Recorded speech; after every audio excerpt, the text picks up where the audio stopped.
El gobierno las ha adiestrado, armado y enviado a los Balcanes para derrocar a Slobodan Milosevic y a sus aliados. Esta política continuó en los Balcanes incluso después del 2001.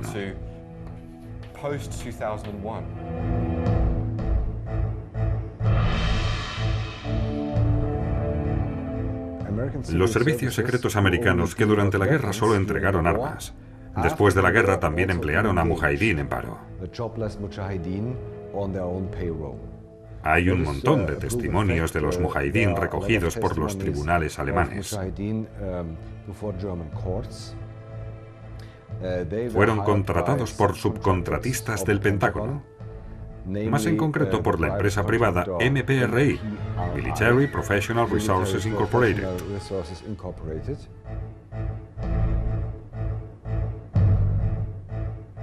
MPRI era privada, pero en realidad era un tipo de entidad secreta del ejército de Estados Unidos. Tienen a más generales de 4 estrellas contratados que el propio Pentágono. Cuando el Pentágono quiere hacer algún trabajo sucio y piensa que no puede conseguir el dinero o la aprobación del Congreso, dan el trabajo a esta empresa privada. A principios de verano de 1999, el MPRI trajo a estos mujahidín de vuelta a los Balcanes, especialmente a Kosovo, para ayudar al Ejército Terrorista de Liberación Nacional. Los emplearon y les pagaron mensualmente. Muchos mujahidín bosnios participaron en los grandes atentados terroristas de los últimos 5 años. Por ejemplo, si hablamos del 11S, 5 de cada 7 árabes involucrados eran excombatientes mujahidín en Bosnia. 5 de 7. Nadie habla de ello. Como saben, quienes han pedido un visado para ir a Estados Unidos, para tramitarlo se precisa un tipo de información muy detallada. Un alto funcionario del consulado de Jeddah, Michael Springman, dimite y denuncia que en esa oficina trabajan muchos hombres de la CIA camuflados y que la oficina expedía fácilmente muchos visados a personas muy sospechosas. Me dijo un buen contacto, un hombre de negocios de fuera del consulado americano, que si decía una sola palabra de lo que ocurría en el consulado, me despedirían inmediatamente. Esa oficina en Jeddah expidió muchos de los 15 visados utilizados por los secuestradores para entrar en los Estados Unidos. De estas 15 solicitudes de visado, ninguna es regular. Por ejemplo, para el destino, muchos de ellos escribieron hotel, Nueva York o California, y en un caso simplemente no. Por tanto, fue una práctica habitual hacer entrar a los terroristas de Al-Qaeda en los Estados Unidos para adiestrarlos, y esto se prolongó durante años. Lo mismo ocurrió con los involucrados en el 11S. 6 de los terroristas, entre ellos Mohamed Atta, se adiestraron en instalaciones militares de Estados Unidos. Mohamed Atta fue a la escuela para oficiales de la base aérea de Maxwell, la base aérea de Maxwell en Alabama, la base aérea Brooks en Texas, la base aérea naval de Pensacola en Florida, el Instituto Lingüístico de la Defensa, la Agencia de Inteligencia de Monterrey, California. Esa gente estaba literalmente en manos de los servicios secretos. Por tanto, los principales secuestradores se adiestraron y combatieron en la ex Yugoslavia, pagados por una empresa de mercenarios relacionada con el Pentágono.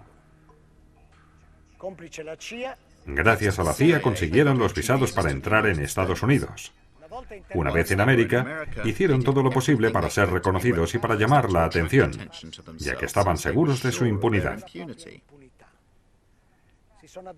Se entrenaron en bases militares norteamericanas y asistieron a escuelas de vuelo, pero sin aprender a volar.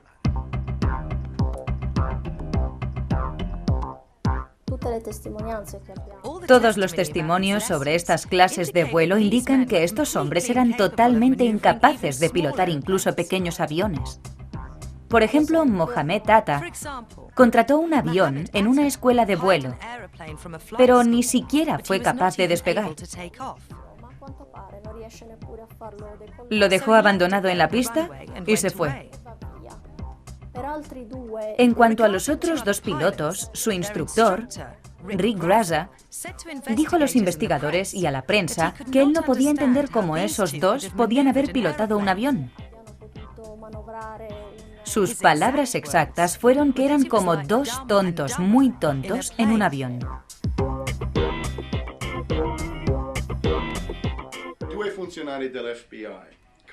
Dos agentes del FBI, Colin Rowley en Minneapolis, en el estado de Minnesota, y otro que se encontraba en Phoenix, en Arizona, enviaron mensajes a la sede central del FBI diciendo, más o menos, tengan cuidado, hay muchos árabes que se han inscrito aquí en una escuela de vuelo.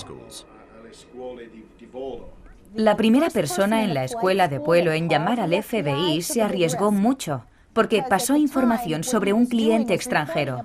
Y esas escuelas de vuelo dependen en gran parte de los pilotos extranjeros. Pero él señaló a un cliente. Esta persona es muy sospechosa. Una larga lista de indicios señalaba a Musawi como posible terrorista. Quería aprender a volar, pero no a despegar ni aterrizar. Nunca había visto a una persona tan extraña inscribirse en una escuela de vuelo.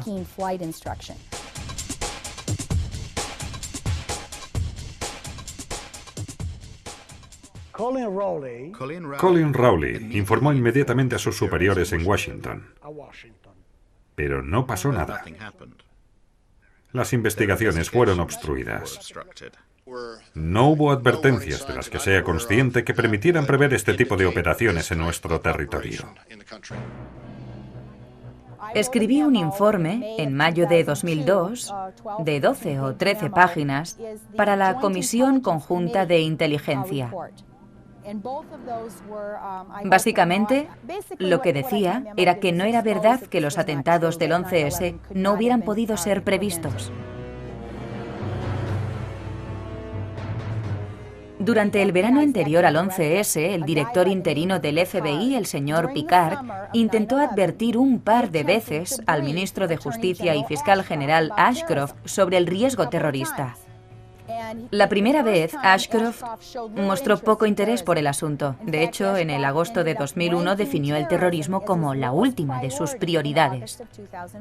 En un momento, Ashcroft le dijo a Picard, no quiero oír hablar más sobre el terrorismo.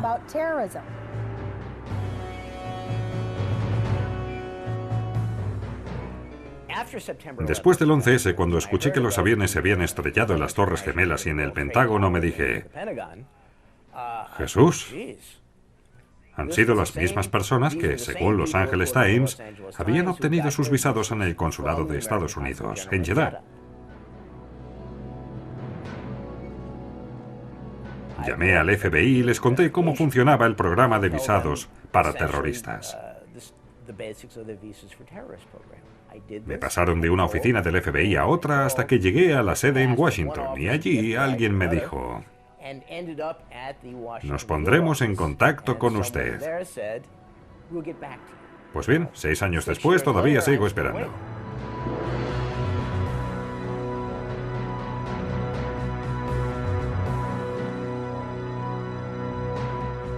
Habíamos recibido algunas cintas de audio obtenidas 3 meses antes del 11S a partir de una fuente nuestra, de un informador iraní que estaba al servicio del FBI desde hacía 10 años, desde el 1991 o 1992. En abril de 2001, este informador dijo al FBI que había obtenido una información según la cual Al-Qaeda y Bin Laden estaban preparando un ataque contra los Estados Unidos que afectaría 5 grandes ciudades con el empleo de aviones.